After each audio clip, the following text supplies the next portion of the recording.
Hello everyone, very good morning. Welcome back. Today's topic, which I have selected for the discussion, making this video, is all about marketing mix. So again, in continuation to marketing, that it is all about satisfying the needs and wants of the customers through product and services. So ultimately, again repeating that marketing management is all about satisfaction management. तो अब है कि satisfaction को पूरा achieve करने के लिए, ठीक है, हमको किन किन बातों पे ध्यान देना है। तो मार्केटिंग मिक्स में आपका 4 कंपोनेंट्स है, प्रोडक्ट है, प्राइस है, प्लेस है एंड प्रमोशन है, राइट। तो लेट्स डिस्कस अबाउट कि जितने जो चारों आपके जो कंपोनेंट्स हैं, राइट, मार्केटिंग मिक्स के, उसमें हमको क्या क्या काम करना पड़ेगा, किन किन पहलू पे हमको ध्यान देना पड़ेगा, ठीक है, किस किस डिपार्टमेंट पे हमको एम्फसाइज करना पड़ेगा, तो जा कर के सेटिस्फैक्शन हम अचीव कर सकेंगे। तो सबसे पहला कंपोनेंट जो स्टार्ट करते हैं वो है प्रोडक्ट का, कि प्रोडक्ट सबसे पहले वो ज़रूरी चीज़ है। Without product we can provide the satisfaction, क्योंकि प्रोडक्ट जो है it is it is the solution to the problem, to the pen.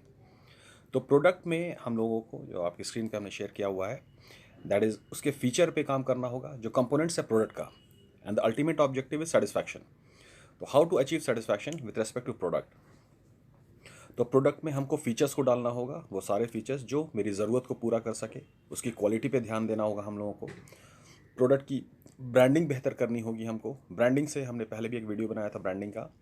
Branding में I just want to repeat that branding में ये होता है कि जो भी हम काम कर रहे हैं, काम सेम होता है, राइट। चाहे वो उसका नाम रखना हो या लोगो रखना हो या डिस्ट्रीब्यूशन है या पैकेजिंग है, जितनी भी बातें हैं, या जो इसका स्क्रीन पे सारा शेयर भी है, उन सभी को कॉम्पिटिटर के कंपैरिजन में उससे अलग अंदाज में करें, ताकि एक डिफ्रेंसिएशन क्रिएट हो, उनसे अलग दिखें। This is called branding.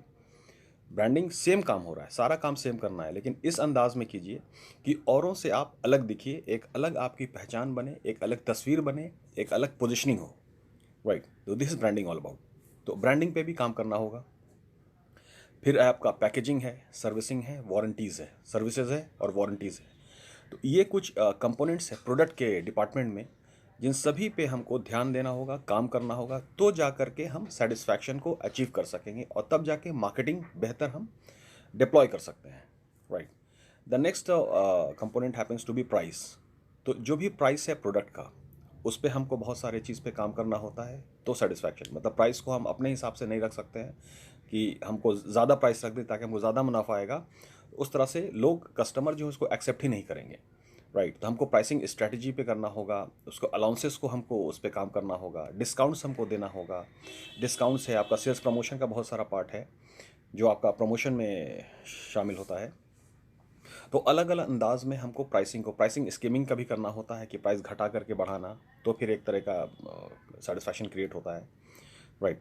Discount देना है, बहुत सारा अलाउंसेज है, ठीक है। पेमेंट टर्म्स अभी एक बहुत इंपॉर्टेंट ये आ गया है, दैट इज़ की ईएमआई फैसिलिटी देना है, या पे बैक है, कैश बैक का एक फैसिलिटी देना होता है, या नहीं तो पे लेटर का भी एक बहुत शानदार इंस्ट्रूमेंट चल रहा है, राइट, जिससे सेटिस्फैक्शन है। तो प्राइस के डिपार्टमेंट में कुछ कंपोनेंट्स हैं, राइट, जिस पे काम करेंगे तो सेटिस्फैक्शन होगा, और इस पे कुछ भी बात को हम छोड़ देते हैं, इस पे ध्यान नहीं देंगे, काम नहीं करेंगे, तो सेटिस्फैक्शन मिसिंग हो जाएगा, सेटिस्फैक्शन नहीं कर पाएंगे हम लोग।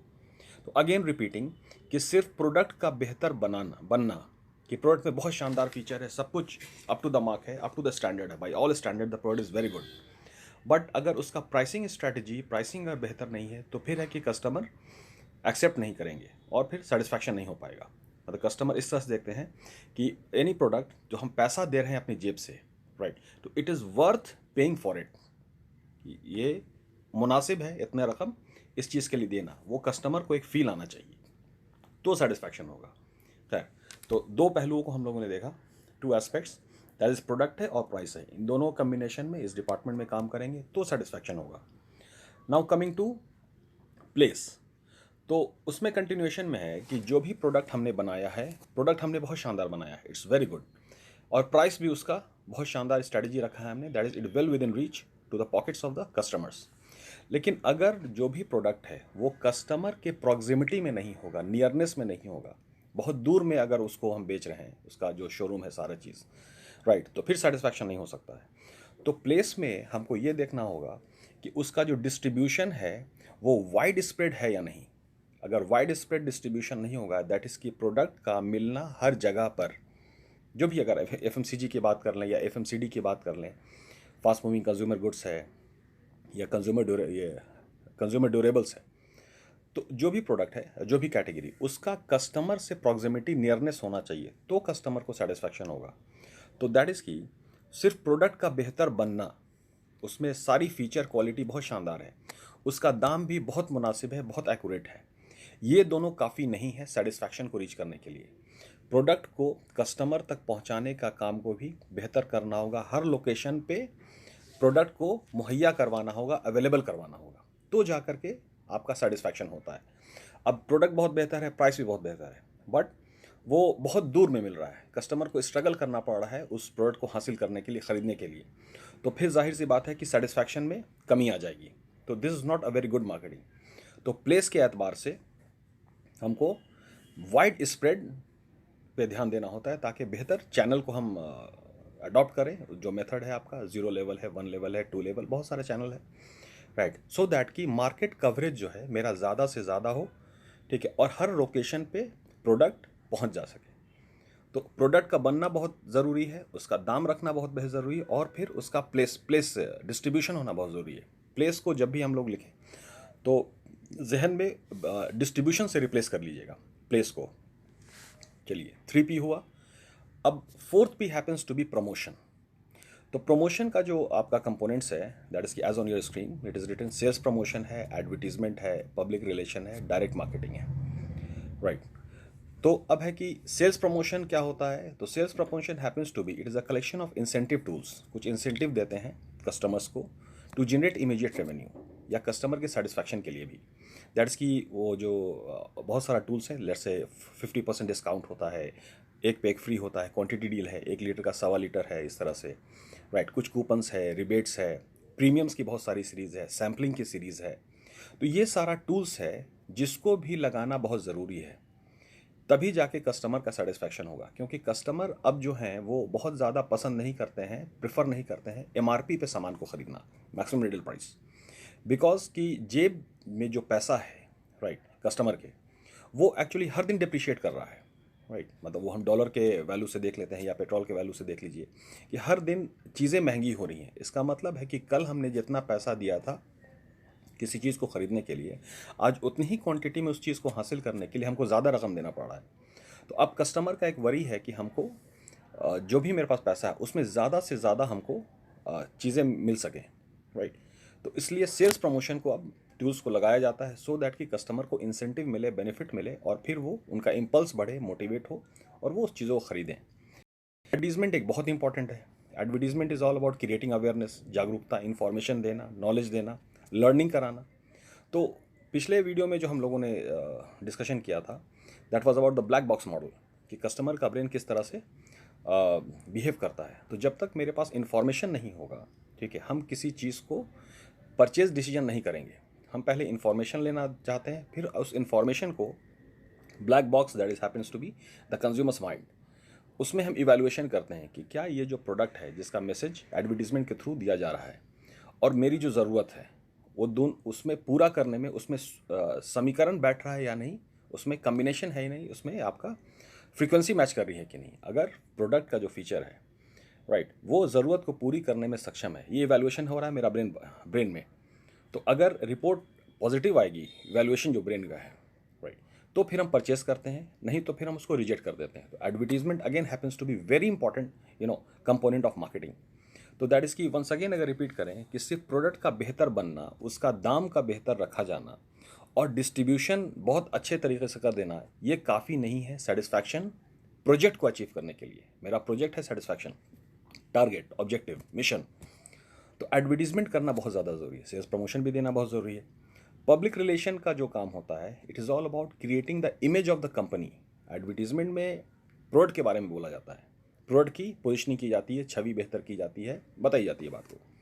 पब्लिक रिलेशन में कंपनी के बारे में बताया जाता है। तो अगेन जो कस्टमर का बिहेवियर है हम लोगों का, कि हम लोग अगर कंपनी के बारे में नहीं जानते हैं तो उसके प्रोडक्ट पे भी हमारा एतबार और ट्रस्ट नहीं आता है कि ये बेहतर होगा या नहीं होगा, क्योंकि कंपनी के बारे में हम नहीं जान रहे हैं। तो पब्लिक रिलेशन में कंपनी के इमेज को बेहतर करने के लिए, बताने के लिए ये एक्टिविटी की जाती है। मतलब प्रेस कॉन्फ्रेंस है, आपका सेमिनार है, वेबिनार है, पब्लिक स्पीचेज़ है, राइट। तो उसमें कंपनी के बारे में, उसके एजेंडे के बारे में, उसके मिशन के बारे में, कंपनी का जो भी मर्जर एक्विजिशन हुआ है, जो भी कंपनी की एक्टिविटीज़ होती है उसको बताया जाता है। तो public relation happens to be very important, ताकि कंपनी का इमेज बने। एंड फॉलोड बाई अभी जो सबसे इंपॉर्टेंट जो वेरिएबल है आपका, वो डायरेक्ट मार्केटिंग है। तो एक कंपोनेंट और भी है पर्सनल डायरेक्ट मार्केटिंग, और पर्सनल सेलिंग भी है। तो personal selling is face to face contact, और direct marketing is all about non face to face contact. तो अभी जितना भी ई कॉमर्स का जो दौर चल रहा है, इंफॉर्मेशन टेक्नोलॉजी का है, राइट। तो जितने भी कस्टमर हैं अब डायरेक्ट मार्केटिंग के थ्रू चीज़ों को लेना पसंद कर रहे हैं, ना कि फिजिकल जाकर के। जैसे ई कॉमर्स है, फ्लिपकार्ट है एग्जाम्पल। तो बहुत सारे जो मेरा सेगमेंट है, पॉपुलेशन है, वो आपका ऑनलाइन उसको परचेस करना चाहते हैं, ना कि वो फिजिकल दुकान में जाके परचेस करना चाहते हैं। तो दैट इज़ कि प्रोडक्ट का बनना बहुत ज़रूरी है, उसका क्वालिटी बेहतर होना चाहिए, उसमें सारी फीचर्स होनी चाहिए, पैकेजिंग बेहतर होना चाहिए, उसका प्राइस है वो मुनासिब होना चाहिए, उसका डिस्ट्रीब्यूशन मुनासिब होना चाहिए, फिर उसमें ऑफ़र लगाना पड़ेगा, तो फिर सेटिस्फैक्शन हो। ऑफर्स अगर आप नहीं लगाते हैं तो अक्सर हम देखते हैं कि शोरूम में फुटफॉल्स नहीं होता, शोरूम में कोई ग्राहक, कोई कस्टमर नहीं आता है। एडवर्टीजमेंट होना बहुत ज़रूरी है। तो दैट इज़ की this was all about 4P।